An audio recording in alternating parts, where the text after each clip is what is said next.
Patuloy nang humihina ang bagyong Uwan habang papaalis ng Ilocos Region. Sa latest bulletin ng Pag-asa, namataan ang sentro ng bagyo bandang alas 4 ng hapon Lunes, may layong 175 kilometers sa kanluran ng Sinait, Ilocos Sur. Taglay ang hangin umaabot sa 120 kilometers kada oras at pagbugso nga abot ng 150 kph. Kumikilos ito pahilagang kanluran sa bilis na 10 kilometro kada oras. Nananatiling nasa ilalim ng Tropical Cyclone Wind Signal number 2 ang ilang bahagi ng Luzon gaya ng Batanes, Cagayan, Ilocos Region at Pangasinan, habang Signal number 1 naman sa Metro Manila, Central Luzon, Calabarzon at Mimaropa.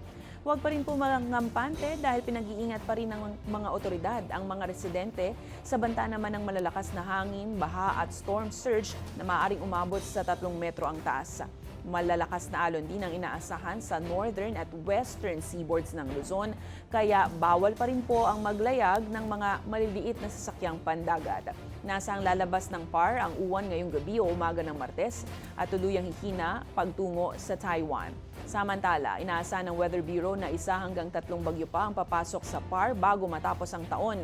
Ayon sa ahensya, karamihan sa mga huling bagyo ay nangyayari sa mga buwan ng Nobyembre hanggang Disyembre.